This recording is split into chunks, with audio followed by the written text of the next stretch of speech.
Hey, welcome to another LinkedIn Live virtual water cooler. My name's Steve Wright, and this is my little spot in the week and in the corner of the internet LinkedIn Live world to just invite people to come over, come around, and have a chat at the water cooler.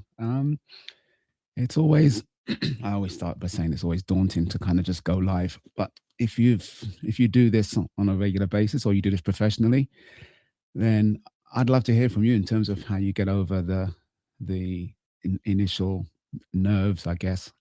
um I think the nerves are good. I've sort of been in places where I've seen top performers and coaches prepare for their events, and I guess there's always that you always have to have that sort of that edge in your that butterflies in in the tummy, or just getting yourself ready, getting yourself psyched up, or just prepared mentally, physically, emotionally to run out on stage, as in live events, or just walk up and present trainings and programs. So this is my weekly exercise into that space. And Margaret's here. Let me just invite her in. Hey, Margaret, how are you? I'm good. How are you? I'm doing fantastic. Doing fantastic. I'm glad to hear it. Always nice to have someone join me. So, and you're always a welcome. You're always a welcome addition. Thank you, my dear. I just can't always make it, but here I am.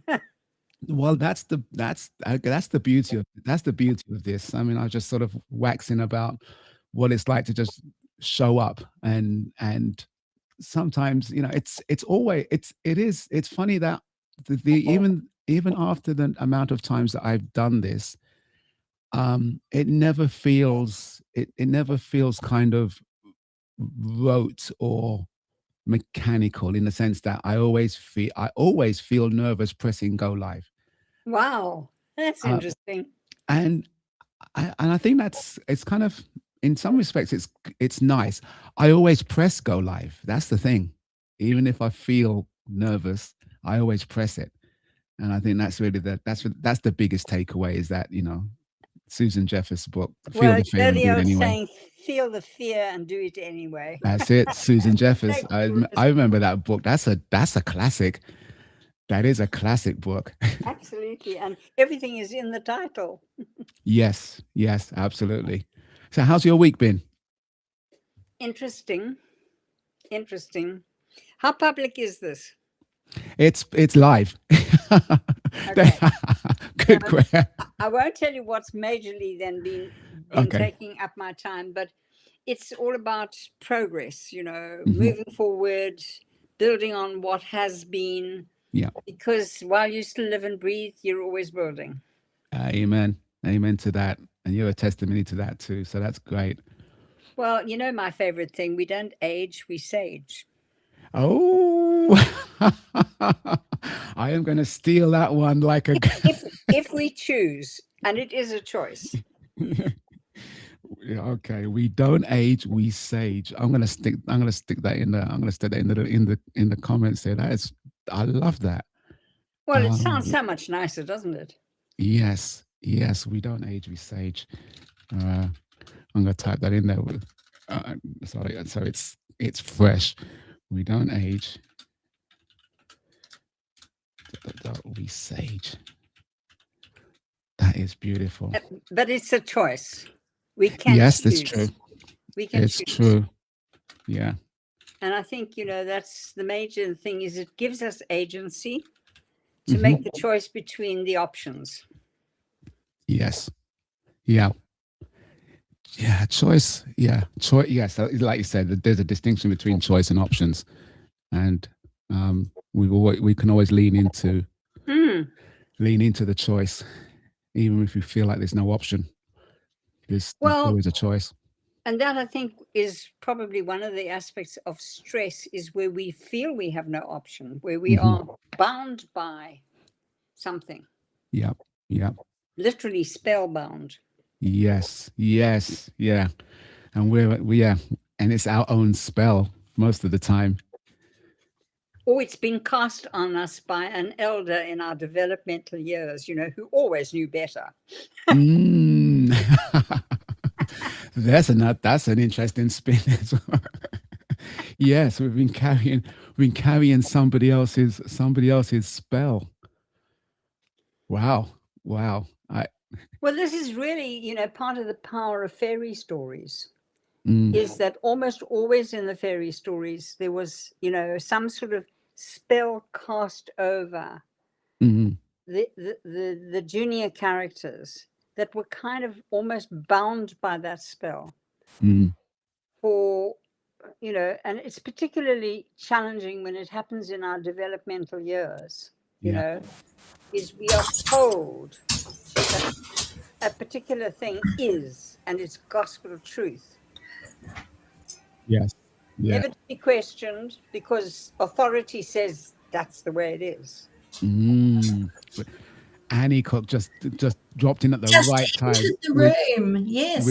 We were just talking about fairy stories. I thought you started at 5. No, 4:30. Oh, okay. So I'm not too late then. No. I thought I was going to be ridiculously early. Oh. Loving the hat. I was going to say you got a new hat. Charity shop bargain. There you go. I've got a pair of gloves that go with it. I wear fingerless gloves in the house when it's not too warm because I never want to put the heating on too early in the day. Yes. Yeah. It's a tough time of the year for this. I'm not a cold weather fan at all. No, me neither. Give me the beach any day. My husband's a skier, and no. You're welcome to that, mate. Just leave me in front of the fire with a mug of mulled wine and a book, and that's how I ski, and it works well for me. There you go. I don't mind the ski. I don't mind the snow. When you know it's going to be cold, then you just prepare for it. Exactly. It's when you wake up hoping it's going to be, mild, and it ends up being freezing, and you go. Oh. At least then we get the sunny days. Yeah, there is an upside. Definitely. So how are you, Annie? What have you been up to? Better. I've got my voice almost properly back now. Good. Cracking on with things. Yeah. How about you guys? How are you? Cold, but apart from I always lament it. I don't know if my Jamaica trip at Christmas was a good thing or a bad thing. It just it's always reinforced how cold. Yeah, I go out to Bali every October for a 2-week retreat, and it's just before the rainy season starts, so It's not insufferably hot, still lovely and warm. Yeah. But when I got back, whenever I come back, I always feel the cold so much more, and I just think, why do I do this to myself? Yes, yeah, no, that's a challenge. But apart from that, not too bad. Some things have been distracting me. And what things? I've got some things I wanted to get done and I didn't get them done, and I've been in a distractive mode. Sometimes you kind of like, I don't know I don't know always what it is. Sometimes there's an obvious trigger. Shiny object syndrome is probably the biggest one for me. And you're a magpie. And or squirrel, as Heather says, squirrel. The squirrels are running around. But so that's always been, it's always, I want to say problematic because I recognize it's a problem, but it's not debilitating because I recognize it's a problem, and I can I can work on getting around it. Do you work on it though? Sorry? Do you work on it though? I do. It doesn't always stick, and that's the thing, that it's not a one and done. There's some things I've got examples in my life where I've sort of conquered something or just dealt with something, and it's not come back necessarily, or it becomes part of who I am, and it just is. Yeah. And this one hasn't. So it's and that's an interesting question, because some things some things can be one and done in a sense, or at least have it doesn't take, you're on the wagon longer, or you just feel more aligned with the new behavior or the new identity and so on. And this one is kind of a little bit recurring, but it feels the awareness is half the journey. Yeah. You can't fix what you don't know is wrong. That's true. That's true. What is the spell? Yes. Yeah. You got to, Sleeping Beauty, right? You got to know what come and kiss you awake. Oh, beautiful. Is he a dog? One of them. Oh. She's demanding attention. There you go. So yes, I mean, did Sleeping Beauty live happy? I mean, I guess her Prince Charming must have always wondered whether, when she went to bed, if she was going to wake up on. Depends on we had to kiss her every morning. He probably got tired of hanging around waiting for her to wake up. So. Yeah. So, or she doesn't wake up without a kiss. So, who would? Why would we? It needs to be a decent one, otherwise we just pretend to stay asleep. Yeah, exactly. Love it. You could open one eye and say, "Is he worth waking up for?" Ooh. Yeah. Half an eye. That's enough. But in the end, really, one of the important things is we find ways to laugh at ourselves when things are really down, because otherwise, we get dragged down by it. Yeah. Like I said, the awareness is the thing, and also even in these spaces, people ask the question, and I mean, you guys are close now. I mean, you're not cordial, you're not cordial acquaintances. No, I'm stalking you now. I'm an addict now. You ask me the question. I mean, some people ask the question, and they don't want to know the answer, so you give them the pleasantry. And if you're in a space or in a conversation with someone who can who asks the question from a position of wanting to know, then you kind of lean into that opportunity to share more. Well, I was interested in your answer because I was in a webinar this afternoon with Claire Evans, and her webinar was Stop Putting It Off. Yes. And, and I've just put a post about that actually on LinkedIn, because we are quite intelligent human beings. We function at a high level, but we still get a lot of the basics wrong, like putting things off. And the key to overcoming that is to understand why we put them off. And there are different reasons, and depending on what it is we're trying to avoid. And an epiphany came for me today, and that I sometimes put things off when I know that if I deal with them, there's going to be more input required after that. That's not the end of the story. It leads to something else that I've then got to deal with or make time for, and so on. Yeah. And I never realized that until today. So, talking about this stuff actually does lead to the lights going on, doesn't it? Yes. Absolutely. Yes. It was immensely valuable. I mean, it was only an hour, and a lot of it was just, talking about stuff that I already know, and you would already know it, Margaret, as a fellow psychologist. But we're not that great at practicing what we preach. Yes. We can find solutions for everyone in the world except ourselves. And as bright as we are, we still can't find that discipline to stop, dithering about stuff that actually is important, and there are consequences to not dealing with it, and we know that too. But that's not always enough to get us to act. We're a weird species, aren't we? No. We just know that we're flawed. Other animals just go around not knowing. They don't put anything off, do they? We can learn a lot from the animals. There you go. Well, and I think that raises the whole thing of symbolism, which for me is fascinating. I've always loved the whole thing about symbolic, meanings that we can pick from things. I mean, even when you write a story, Annie, it's full of symbolism one way or the other, Of course. And it's the understanding that we quite deliberately avoid certain things, because it's really too scary for us to go there. Yeah. And at such a profound level, that we fool ourselves that we're paying attention, you know, but not really. Yeah. And I think, and this is where, for me, you know, just meeting like this and learning to laugh with each other about our foibles and our sort of, you know, I don't want to call them weaknesses, because I don't talk about weaknesses. I call them our non-strengths. Yeah, that works. And, you know, being able to chat about it and saying, yeah, as you had that epiphany this afternoon, Annie, you know, I mean, Claire didn't deliberately say that she was going to fix Annie this afternoon. She was, you know.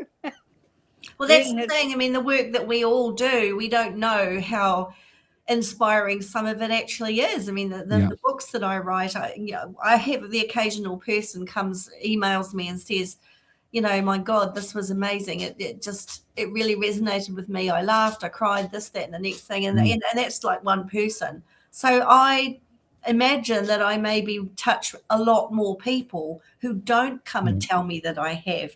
So we have enormous power as influencers and writers and speakers and, you know, people who seek to help others like we all do here. Yeah.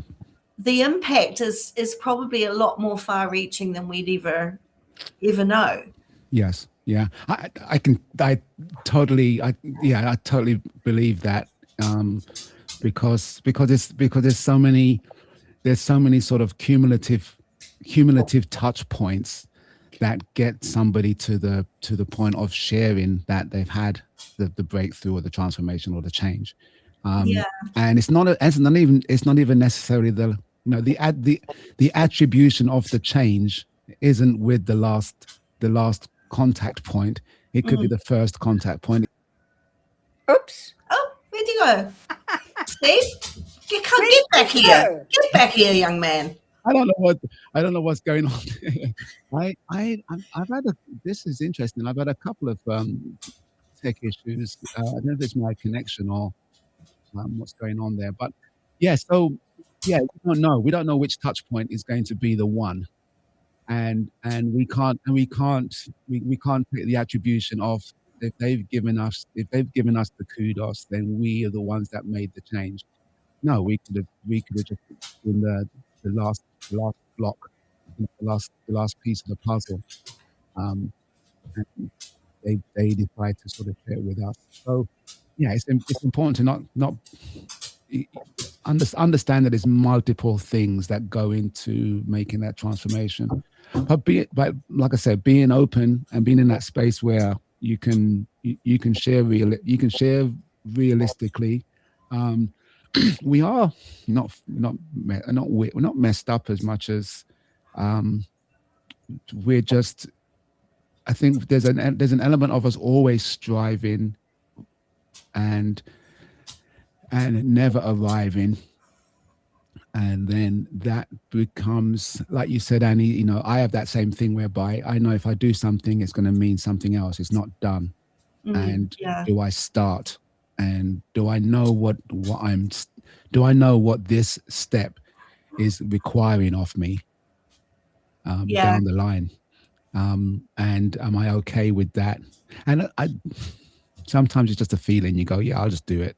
And then other times you go, there's a feeling that says I'm going to vacillate, maybe wait, and then see if it either comes back stronger or I can't avoid it. You know, I've got the red bill, so I've got to pay that one. I use that as an example in my post that I just put up before. It's like, you know, avoiding opening the bill because then you've got to figure out how to pay it. It's easier to just let it sit there gurgling at you than it is to say, okay, come on then. Well, you can't pay it if you don't open it, right? Well, indeed. Well, that's what we tell ourselves. Totally dysfunctional, deranged line of thinking, but hey, it works for me sometimes. But again, like you said, I think, and to Margaret's point, there is a sense where that self-deprecating, where humor comes in and levity. Really, it's so important to hold on to things lightly. There's some things are best held on to lightly. Well, I think people who take themselves too seriously are just so boring. That's true. It's like, really? Are you really that serious all the time? Yeah. That must be exhausting. I was going to let my dog hold on a sec. I was going to say, it reminds me, my father was a very fierce man. He really was. He somehow always seemed to be in a bad mood. I don't know whether that's just a childhood memory or what it was. And we went to see a comedy movie. He never went to the movies. But on this occasion, we managed to persuade him to go with us. And it was a full-on comedy. And he came out at the end of the movie and he said, I will never go to the movies again. I am so sore from laughing that I don't think I can do this again. Well, there are worse problems to have. All those lovely. It hurt too much. we found that even funnier than the movie, actually, because he was such an irascible old man. He really was. Oh wow. Well, I'm glad. I can remember once saying, "You mean my father loves us?" Oh wow. Wow. That's the spell. That's the spell that's cast. Exactly. And I mean, it's only through my own sort of, process of understanding human nature and so on that when I look at where he came from and what the restrictions on him were in his developmental years, that I can forgive him and say, I get it. I understand. Yeah. Like I said, that's definitely the fairy tale symbolism there. And then being in a place where you forgive. I'm reading a book right now which speaks a lot to that in terms of recognizing our innate worth and things we do don't change that innate worth because it's innate. If it was earned or conditional, then what we do, how we show up, how we perform, whether we win or lose, is going to be a condition of our worth. So taking that off the table when I have a great day or a great outcome, he was talking about the danger of the term self-esteem, because esteem means to measure. It's the Latin root word of measure, estimate or whatever. And we are measuring ourselves, and often we measure ourselves by the things that we do or things that come into our world or come into our lives. Or and we measure up and down. Generally approved. But sadly, our education system encourages that. There's an answer to a problem. Not your individual answer or your nuanced answer. The answer is 10. Well, sometimes it is. That's it. Love it. And he keeps it real. Yeah. Well, what else could 5 + 5 be? Really. But I think it's so important that we can laugh about it, because that also shakes up our biochemistry and we feel so much better for it. There you go. But it's true though, because the example of our times table, we're all of the age where any multiplication under 12 time, I know my 12 times table. I know up to my 12 times table right off the bat. And that thing still sticks with you because it was rote learning. And it's interesting because we kind of throw that out by saying, we've got calculators. Why would you ever want to keep that in your head? But I don't think it's a matter of I've got the 12 times table in my head, as much as there was a process to get it there. Yeah, absolutely. It's a cognitive gymnastics, isn't it? Yeah. Yes. Yeah. And a lot of associated memories too that we often suppress because, you know, I mean, I don't know about you, but the very, they forgot to send me to school. So I was a couple of years older than, well, I was, Steve, you don't know this, I was one girl in a family of 9 children. Wow. So, and when I was, you know, a kid, there wasn't the absolutes in terms of getting to school. And for some reason, they forgot to send me to school until I was 8. Wow. Yeah. So, and I remember the first, you know, arithmetic sort of lesson. Fortunately, I had a natural tendency towards figures, but getting it wrong the first time, oh, bad news. Wow. No, maths was never my strong suit. I'm more right-brained than left-brained. Oh, that's bunk. Tell her, Margaret. Not, left brain, right brain nonsense. It's not. There's no there's that's I guess that's symbolism right there, isn't it? The hemispheric metaphor. Yeah. Well, there is a lot of scientific evidence to support it. Well, I think there's as much debunking as well as there is supporting, and I think there's an element of the connectivity between the hemispheres being a much bigger factor Yeah. Do you think than that what happens in which hemisphere. Do you think that goes back to how we were taught? In terms of being leaning more towards one way or the other when we were first assessed in the teaching environment to where our strengths lay, maybe we were taught more in that regard than taught properly about the balance between the two? I would say yes, only because, yes, I would say yes. And I think it still happens. It happens back when we were being taught. And I think it still happens to some degree now. There's that self-fulfilling prophecy that happens with the influence of a teacher in a classroom, even under the framework of education and curriculum, there is still that influence that you have. I taught in Zambia as a teenager. What did you teach, Steve? I was seconded there for a year, and I taught math. I taught math, science, and PE in a high school in Lusaka. Oh, fantastic! Livingston, and it was interesting because this is back in the 80s, so the influence of a teacher in the classroom was immense. Yes. And so there is a sense of self-fulfilling prophecy. You really have to be very aware of your authority and your influence in order to get over those barriers.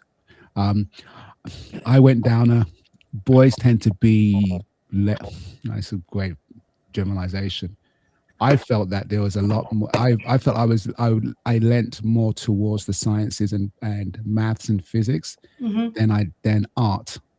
Right. Even my mum said, she goes, why you? I didn't send you to school to draw. I sent you to school to, right. And I remember in the sixth form, I did math. I did A-level math and maths, physics, and biology, and I had some free time in my sixth form, and I would always go to the art block because I love to draw. I really enjoy drawing. And I've got a bit of an eye. I don't draw that much now. I paint a little bit because my daughter paints, and we go out together and we'll do either a plein air, we'll go out and draw something, or we'll paint something. And so she's my inspiration. That's her picture behind me here, one of her paintings. Yeah, lovely. And even my older daughter is artistically minded, and I often wonder if I had an influential teacher that saw that in me, whether that trajectory would be different. Well, that's my question, I suppose. But I'm speaking for me personally. I learned to read before I even started school at 5, and I was always considered to be 2 years ahead of everybody else in reading, writing, and spelling. but I never had an aptitude for maths. And even when I got to high school, one of the teachers that taught me or tried to teach me maths more or less wrote me off as useless and said, there's no point in trying to teach you anything. They didn't say, why are you finding this difficult? Is there anything we can do to make it easier for you? They had just more or less decided that I was never going to get it. And I didn't enjoy science. And I just think right from very early on, I don't know if the teaching pushed me more into the creative side, or whether I was just born that way. But there was always a struggle to do what they would call the right brain stuff. I just didn't have the capacity for that, because I think I didn't have it, but no one tried to nurture it. And I think that's the difference. If you see a child with deficits that are practical, like not knowing maths and science, which is practical, surely there is a duty to try and encourage them to find a way where they can take that knowledge on board, rather than just say, look, you're a waste of time, don't bother coming to class because you'll never learn a thing. That was it. And that was in the 70s, it wasn't the dark ages. Yeah. It's a fascinating journey. Don Gleason's joined. It's great to see. I'm just going to say hi to Don, and we can continue this thread here. Good to see you, buddy. How are you doing? Good to see you. Life is getting better. You always have such great guests on. Yes, Margaret happened to be available for a little bit, so I figured I'd jump in. Nice. Fantastic. Welcome. Thanks. Sorry, I didn't catch your name, and it's too small for me to read. So Don, or if it says there, Donster is the nickname. Are you in the States, Don? I am. South in Texas. Oh, okay. Where it's a little bit warmer. I've been to Texas. Yeah, it's a lot drier, but it's a little bit warmer. Okay. No, Texas is a good state. I've enjoyed my time there. Where are you guys at? UK. Yeah, UK. I'm on the north, south, east, west? South coast.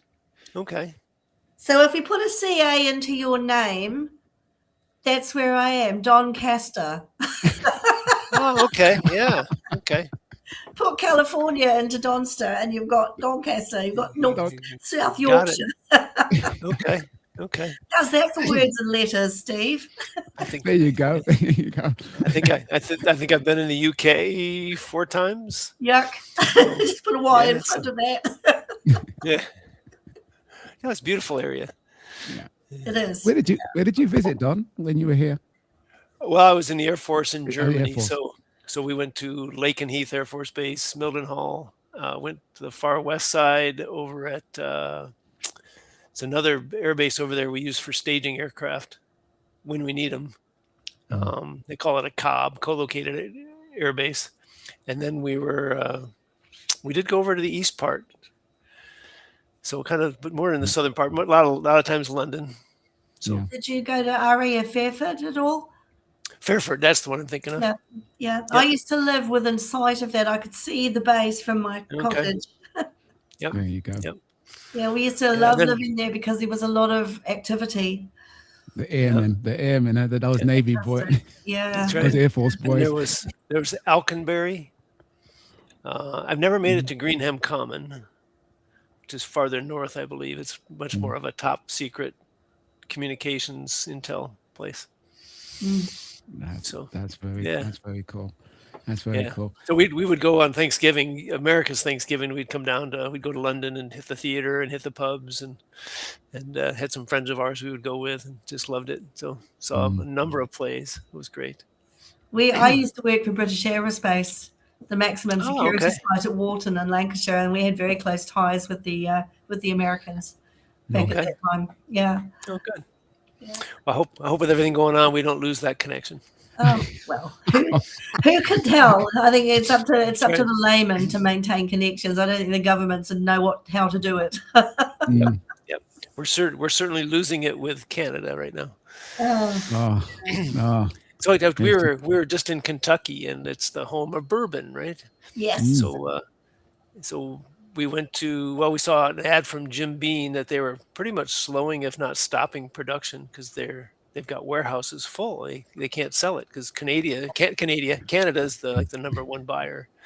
Maker's Mark, Buffalo Trace, they're all suffering the same. So we've lost a lot of our export because countries aren't going to pay. Oh, they have to find alternative outlets. I mean, they can deliver as much as they like to my house. That's what I'm thinking. I'll take the surplus. Yeah, just drop it here. Here's my address. That's right. So I wanted to take a bunch back with me in my suitcase, but they wouldn't let. Yeah, didn't work. So I remember going to the Jack Daniels Museum in Tennessee. Cool. And that was pretty interesting. It was a really good thing to do. But at the end, they gave us a little taster, but we weren't allowed to buy a bottle because it's a dry state. You can't buy it. So they've got all this stuff behind the counter in the bar, and they won't let anybody buy it. You can smell it, but you can't buy it. Yeah, just inhale. Yeah. 2 years ago, we were camping our way up to Toronto. And of course, you cross the border into Canada. Even back then, this was pre-Trump. They're very restrictive on how much alcohol you can bring in. So we went to Maker's Mark. We were looking at several of the big bottles. It's like, I don't think we can get that through. So we ended up going across. And we had like this much in a bottle, and figured if we had to sacrifice it, we'd be okay. Yeah. But we didn't want to buy a $40 bottle and lose it. So they really didn't seem to care. And then we got into this country, and the package stores, it's not what they call them, they were all on strike. So we thought we'll just buy it up in Canada. No problem. Well, they were all on strike in Ontario, so we couldn't buy any alcohol. Makes it tough. Crazy. So are you back from travels now? How's things health-wise? You're doing good? It's coming along pretty good. So I was for background, sciatic nerve hit me hard in December, and I was on my back for about 24 days. It only relaxed because I had my two eyes. I did cataract surgery and replaced the lenses. So they put me under on a Tuesday and then a Thursday. So by the time that happened, it pretty much relaxed the muscles around it and stopped pinching the nerve. So I've been working back up to about 6,000, 7,000 steps a day, and starting to I do about 30 to 40 minutes of stretching every morning, sometimes twice. And I find, here's an interesting one. I find that hanging off the edge of the bed is almost the best, right? So your head's up on top and you're kind of hanging your knees down, and it's stretching that back open. And so I'm trying to get to that 5 to 10 minutes a day. It's a lot cheaper than $4,000 to have somebody do it for me. Absolutely. A better way of spending that money, I'm sure. That's right. There's a lot more bourbon I would love to have. Yeah, absolutely. That's right. Stock up for a good few weeks for that. Yeah. That's right. You'll have more than your legs hanging off the bed. That's right. That's right. So we're back to camping again. We're we were just up in Northwest Texas this last weekend. If you know the States, the very southeast corner of New Mexico.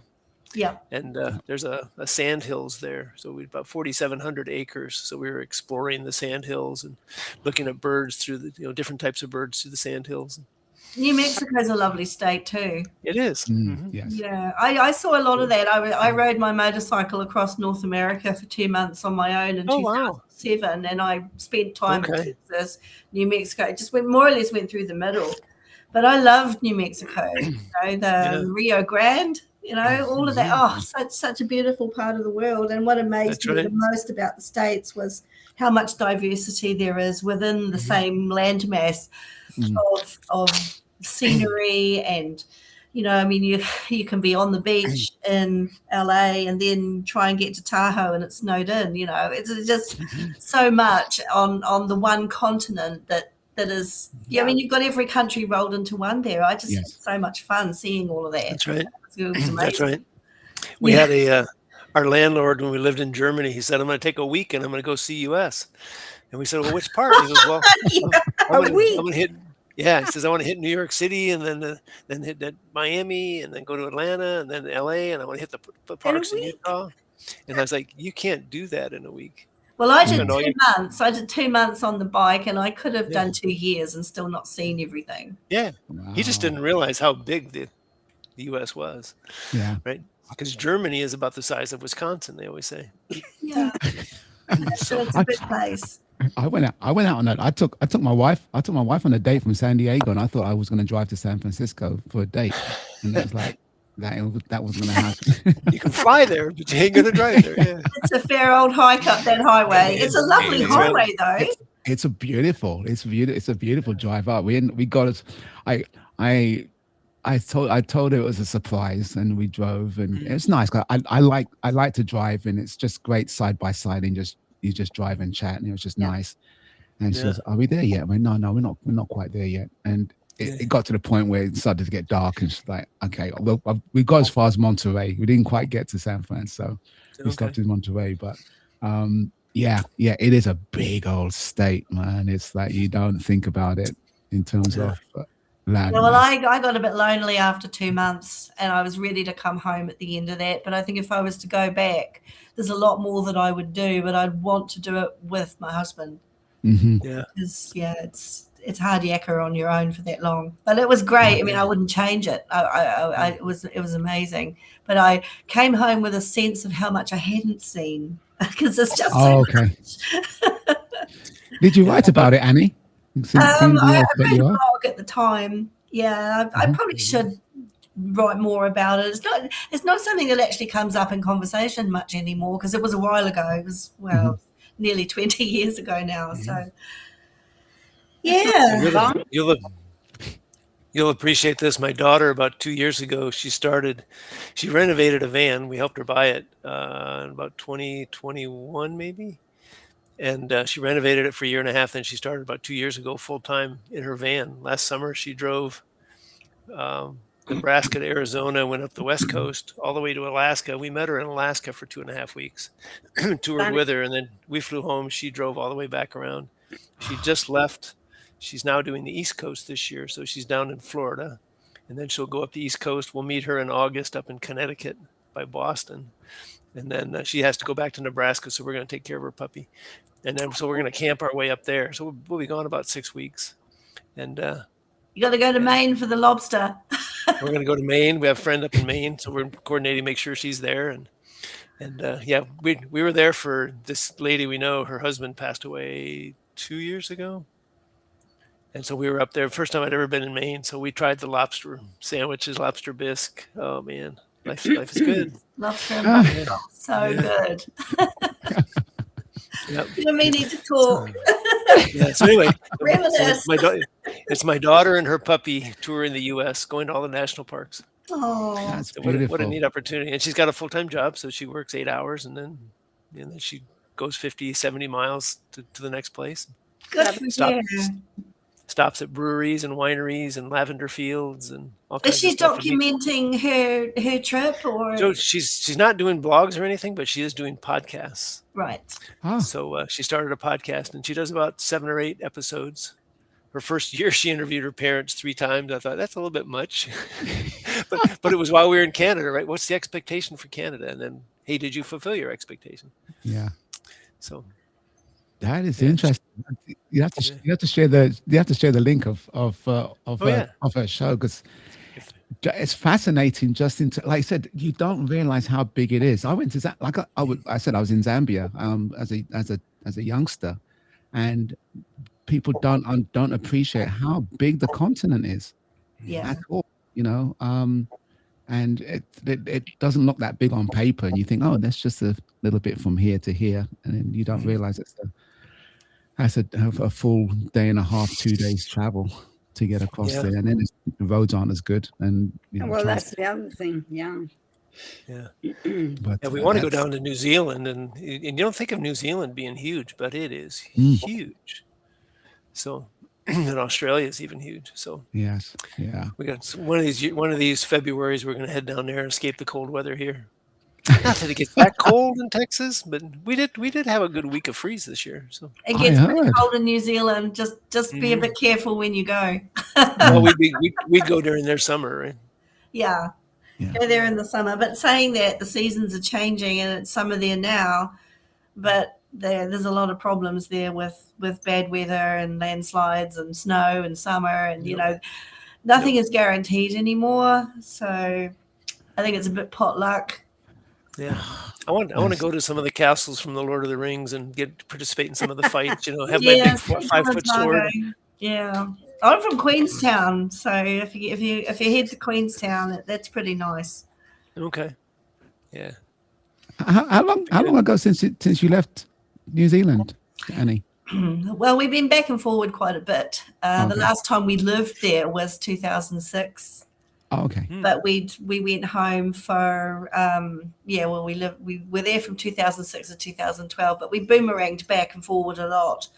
Yeah. But the last time we were there was probably about 3-4 years ago, but I'm hoping to get there later this year. My dad died a couple of weeks ago. Oh, I'm sorry. Sorry to hear that. Yeah, well, we weren't close at all. In fact, it was a very difficult relationship for my whole life. And then he married into this very odd, bizarre family. But I just want to go back and connect with the place where he used to live. I mean, my opportunity to connect with him will never happen. But where he used to live, he lived in a really lovely, small and unassuming coastal fishing village that most people don't know about, but that had the most beautiful beach. And I just want to go back there to reconnect with the place, because I think that maybe a part of his spirit is still there, and it would be nice to reconnect with that. And I think it's good to keep going back to places whenever you can, because we've got a lot of friends there and they're very good friends. But I think you've got to have those face-to-face connections to keep those bonds strong, because you can have the Zooms and the FaceTimes and all the rest of it, but there's nothing quite like giving someone you love a proper hug. So I want us to do that. And he's probably not going to know, but that I'm saying it, but my husband is from there, and he was raised by his grandparents, and they've both shuffled off the coil now. But we are waiting till next week to hear whether or not he has prostate cancer. Oh. So that being the case, I've said to him, look, even if you're fine, life is short. We have to try and figure out how to fund a trip over there so you can be reinforced with those bonds from your childhood friends who are still really good friends, because I think psychologically it's important to do that. So I'm hoping that we can do that. So that's a very long answer to your question, is that, I'd like to get back there this year if at all possible. That's beautiful. And I gotta say, I love hearing you share your stories from as the wordsmith that you are, because you touched on a couple of things there. You can't hug through Zoom or Restream. No. And we can sometimes underestimate the power of that. Yeah, and the power of presence, just presence, and knowing that, someone is in the next room as opposed to half a world away. Yes. Yeah, but beautiful. Zoom is a whole lot better than a phone call. Oh God, yeah. I mean, there's something about seeing your face and seeing the expressions, and for sure. That actually goes some way, doesn't it? Yeah, that's right. Beautiful. Some way to reinforcing those bonds. That's beautiful. Yep. So so we'd start. I love how these conversations are very organic and circular. I do too. That's why I show up, because we just never know what we're going to end up talking about. I don't know where it's going to go. It's great to see Don, and great that he can see us through new cataracts. Yeah, this is a treat. Talk about it's funny. Have you got your funny now? I travel and I don't have to put glasses in or contact solution or wedding solutions. I don't have to have 2 extra pair of contacts. It's like half of my ditty bag is empty. It's like, wow, amazing how much stuff you would carry because you have contacts, right? Yeah. Wow. So, and then just be able to stand up in the morning and look over to the bathroom is like, wow, I can actually see it. It's not all blurry, right? So that's first time in my life, I think it was 3rd grade I started wearing glasses. So that was I was 8. So it's like 58 years ago. Gosh. I haven't had 2020 in 58 years. Now I'm seeing 2015. I have my 30-day appointment tomorrow. So that's great. Life is good. Well, I only started wearing glasses about, probably about 6 or 7 years ago. Managed to get away with it till then, and I've got varifocals. It took me forever to get used to them. Like for the first 2 months, I felt like I was going to keep falling down the stairs. I couldn't actually see where I was going. And all of a sudden, because I said to the optician, I rang them and I said, you know what? I don't think I'm going to be able to get on with these. And he just said, look, just persevere for a bit longer. And then one morning I got up and it was like something had shifted in my head and I was fine. Yeah. It just flipped on its own. That's the power of habit, you see. It had to be that. You know, my brain had to take its own time to get to where it needed to be to assimilate the new way of seeing things. And and I was literally distraught until that happened. I thought, I can't do this. You know, my wife tried those, and on the way home from the eye doctor, she got, literally sick. She had to stop and throw up. And she drove right back, and she says, I can't do this. I can't, for the next couple of weeks, even to try to get used to them. I can't do this. So she went back to a single lens. Yeah. Where I had you called them variofocal. I thought it was interesting. We call them multifocal. Oh yeah, variofocal is what we call them here. Yeah. The new lenses I have are multifocal, so I can see long distance. I can see right up to here. Yeah. So it's really nice. Yeah, that's I tell you. Yeah, I mean, there's metaphors in there in terms of, we put on we don't realize our vision is impaired or compromised, and then you put glasses on, and then things come into focus or into our awareness, and it makes us sick. Yeah. To have good vision. And then the flip side of that is that you wear glasses all the time, and you get used to the burden of glasses or contacts, and then you go through a procedure and that burden is lifted, and you go, damn, there's a whole nother world without carrying all this stuff around. That's right. Yeah, I've worn contacts for 40 some years.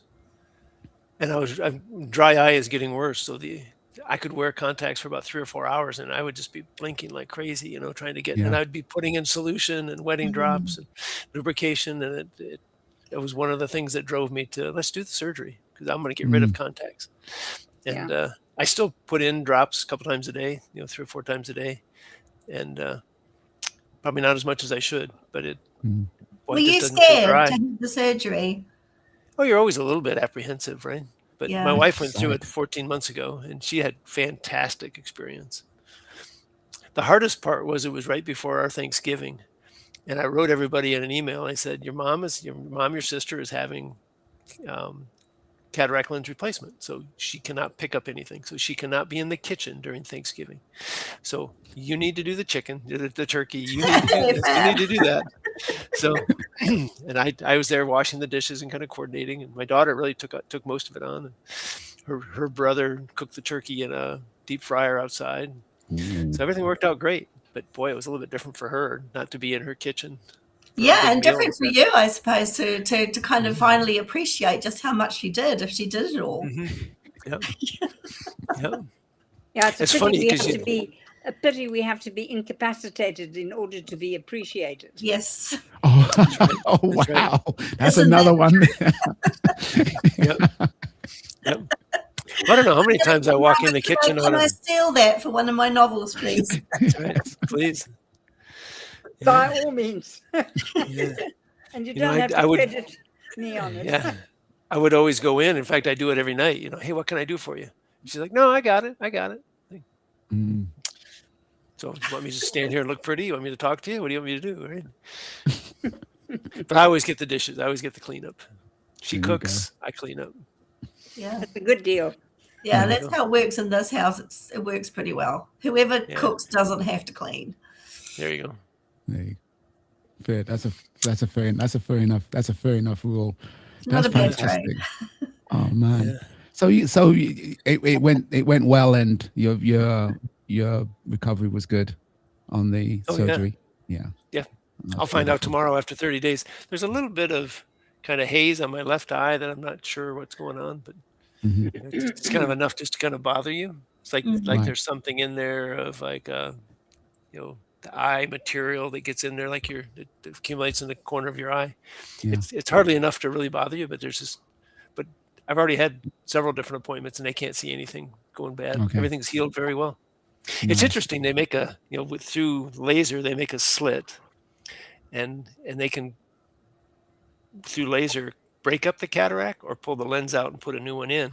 And then just the pressure of the eye, they don't do stitches, right? The pressure of the eye closes it. Closes it up. And it just needs about a week. You can't touch it, push it, so you wear goggles at night so you don't push on it. And it just seals itself. So you get back to the 7th day and you do your 7-week appointment and like, yep, everything's healed good. Isn't it amazing? I mean, we are little walking, talking miracles of science, aren't we? In our capacity to heal ourselves. Yeah, we are fearfully and wonderfully made. I always say that. Yeah, definitely, fearfully and wonderfully made. Medical is not about, and I think you're exactly right. For us, medical is not about us figuring out how to do this. It's how taking advantage of the body's mechanisms and healing processes and stuff, right? Yeah. When we go against that, when we force, sometimes we force science into nature, and we end up with a problem. It's like all of the herbal remedies. I'm a aromatherapist and herbal medicine practitioner, and I know that all of what ails us can be cured by what exists here in the plants, the flowers, and even in the sea. I mean, there's a lot that we haven't discovered yet, but I think the cure to all that ails us is here. We don't need drugs, and it's quite exciting to think that there's still so much to discover, but I really wish they'd hurry up and get on with it, because we don't want to be walking pill cabinets, do we? I don't want to take medications. But you get past that tipping point where the natural remedies struggle harder to work and you have to do it in tandem. And I think more and more people in the medical realm now are considering complementary medicine and vibrational medicine, functional medicine to be able to sit alongside mainstream healthcare. And it's starting to, because one time no one took chiropractors seriously, but now the doctors will refer people to chiropractors. So some will. It's a slow revolution, but it is happening, and I just would love to see more of that stuff coming into play, because it's always existed. Like for thousands of years before we had drugs, we had the natural remedies, and even they used to put colored panes in the pyramids in Egypt and give people color therapy to heal them from different ailments. So that's been around for thousands of years. And, these remedies, they still work. They worked and they still do. We've just forgotten about them because there's so much convenience and so much money to be made now by the drug companies. I think it's that's right. A lot of it is commercial. Yeah, a lot of it is. And my husband is a turbine engineer, and he sometimes has to go to Pfizer in Dublin and fix the turbine engine at Pfizer. And he says the amount of money that drug company has is absolutely in-your-face disgusting. Yeah. Yep. Yeah. It upset him, actually, to see just how wasteful they are with the money they get from, keeping people sick, basically. Yeah. And it's amazing what the different price is for where you live, right? That's outrageous. I saw somebody moved to like UK or something because the drugs were like $300 a month. In the States, it was going to be $3,600 a month. Well, so I'll tell you, I can't afford to live in the States because she had to have the drug. Well, in New Zealand, back in before 2008, women with HER2 positive breast cancer had to pay for their own treatment. The government wouldn't fund it. And it was one of the few countries in the world that wouldn't fund the full course of Herceptin. So I did a political protest motorcycle ride around the North Island. We collected petition signatures, and we were just the last group, because there were a lot of groups lobbying the government to try and change this law, and we succeeded in changing it with that final push. But before we did that, before we got the government to change it, women were having to sell their houses, compromise whatever financial security they had, try and raise funds for their treatment, while they were battling life-threatening cancer, because the government wouldn't fund it. And even now they can't say why they wouldn't, but we forced their hand, change a government, change policy. Yeah. But that's Margaret, what are you going to say? That's what it takes. Oh, yeah. Not good enough. And, you're right, depending on where you are, you stand the chance of dying far too young simply because no one thinks your life is worth saving because it's too bloody expensive.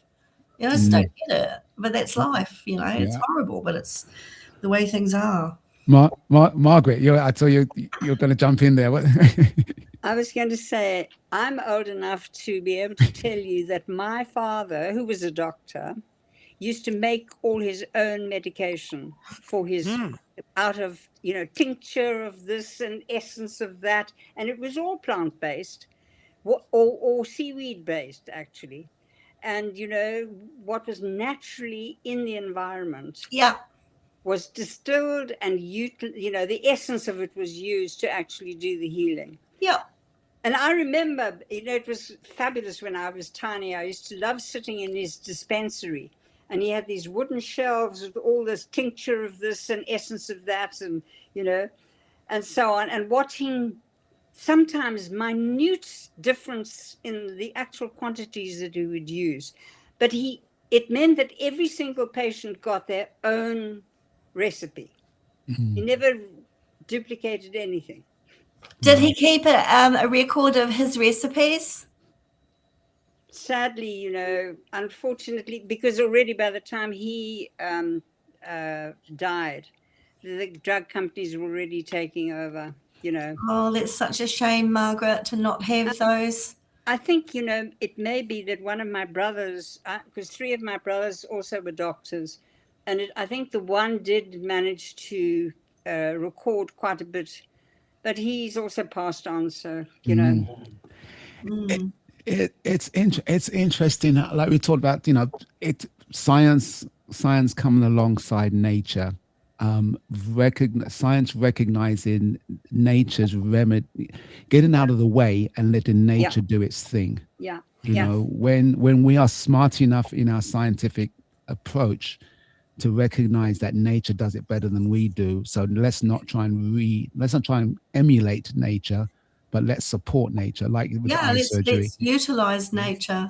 Yeah, but it requires a sense of understanding that that's the way to do it. If it was more lucrative for you to put for a pharmaceutical company to sell Don a drug that made the healing happen, or if it was more, there's some financial incentive or some element that says, let's do it this way, even if nature can do it that way. Yeah. It's all down to money. That's when we start to flip the script. Yeah. And also naturopath, I mean, Jamaica's the same, similar sort of thing. You've got lots of herbal bush remedies, bush teas and things that people lean into. And the story that they carry helps with the healing. It comes back to the fairy tale, the symbolism. Absolutely. And I think that's a key part of healing. That's to have the patient be part of the process. Because you've actually you brought them into it, is part of their healing. It can't be ignored. Placebos heal a lot of people. Sugar pills, sugar pills work. And it's bizarre, with no pharmacological element to it. A placebo's 20-30% exactly. So getting the patient on board is key. Yeah. Good folk, you must excuse me. I need to. Yes, I'm gonna call time shortly. But Margaret, thank you. Thank you as always. Always a pleasure. Great for that. We don't age, we sage. Enjoy. I love that. Bless you. Bye. Goodbye. Thanks, Margaret. No, that is so cool. Dawn, Annie's an author, and so when she weaves a story, whether it's in print or in speech, it's always insightful. I need your address, Steve. I'm going to send you one of my books. Oh, I'll DM you. Thank you. PM me and I'll send you one. Yeah, I got one. I did get one. I've got one of your books. The dad and the dad and the daughter. Ruin, Reigns, and Redemption. Ruin, Reigns, and yes, you told me you were raving about that one. Yeah. No, but I'll send you a copy of Immoral Swerve. Okay. You might enjoy that.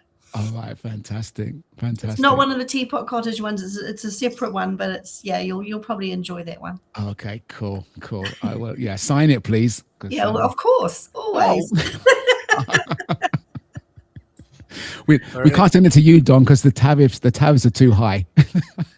I mean, how can things be sent to the US now or not? No. It's amazing. There was something.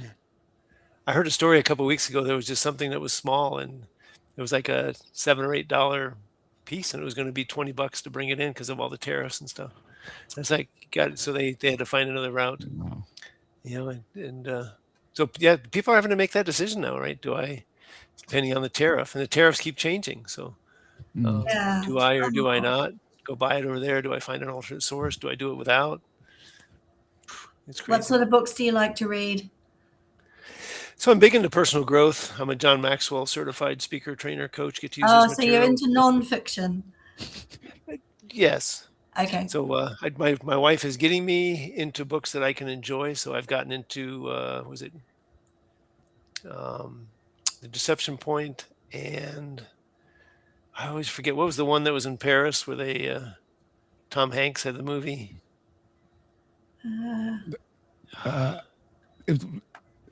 What kind of genre is it? Suspense. No, I. The Da Vinci Code. Da Vinci Code. There you go. Yep. Okay. Yeah. Deception Point is kind of the same author. I just started an Agatha Christie book the other night. My wife has all the Agatha Christie books. So, wow. So I'm trying to read like 10 pages of fun fiction. Yeah, it's a bit of an escape, isn't it? It just takes you away from. Yeah. I mean, my books, my Teapot Cottage series is aimed mostly at older women, but it's like an escape. It's just just run away for a couple of hours and be in a different environment. It's funny. Red Storm Rising was a great one, but it took me 4 times to start it. I couldn't get past page 50. And when I finally got past page 50, I could not put it down. Literally, I could not put it down. It was just amazing, and it's a pretty good sized book. So Hunt for Red October, same author. Got a bunch of others in that. Well, one of my favorite books ever is Stephen King's book Christine. And I've got several copies of that like dotted around. And I remember one Christmas I bought a copy for a friend, and I sat on the floor under the Christmas tree in my flat with the wrapping paper, and I started to read it. Never wrapped it. And then I'd creased the spine, and I had to go buy another copy for her to wrap because I just started reading it again. Give her a used book. That's right. Yeah. Couldn't believe that. Well, I'm in several different leadership programs, so we do a lot of reading of different leadership books, and so that fills my time. Yeah, I'm going to have to jump. Yeah, before you go, give us a title in the leadership book space that's resonating right now. The one we're in. This has been with me for about 5 or 6 years. Crucial Conversations. Ooh, I know that one. Yeah.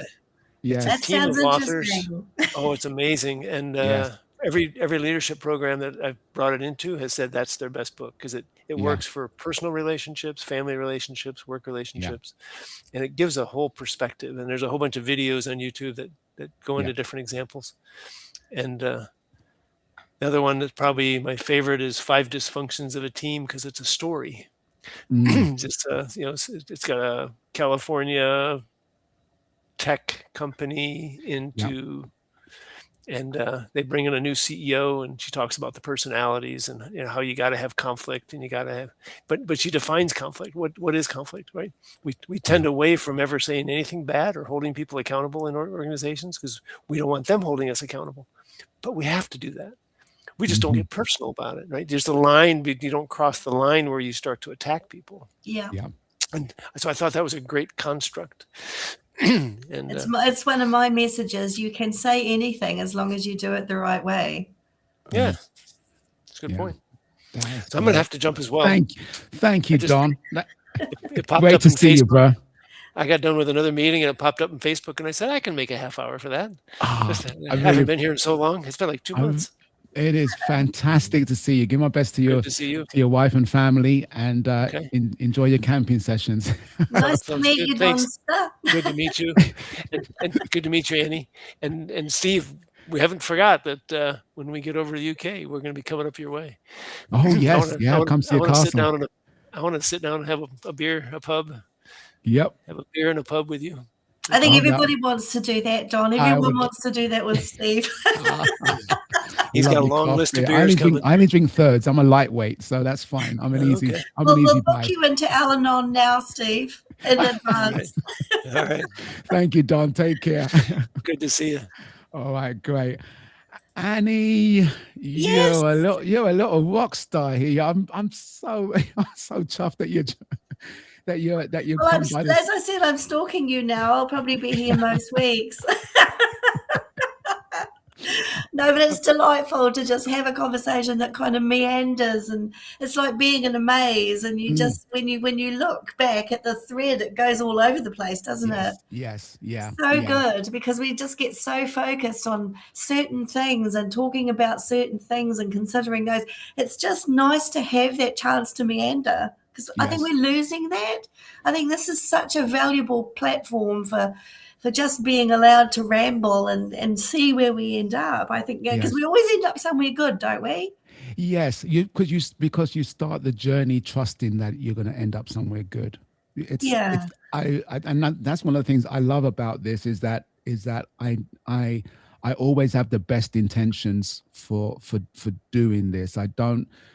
It's not about, well, what am I going to get out of it, or what can I push on the platform?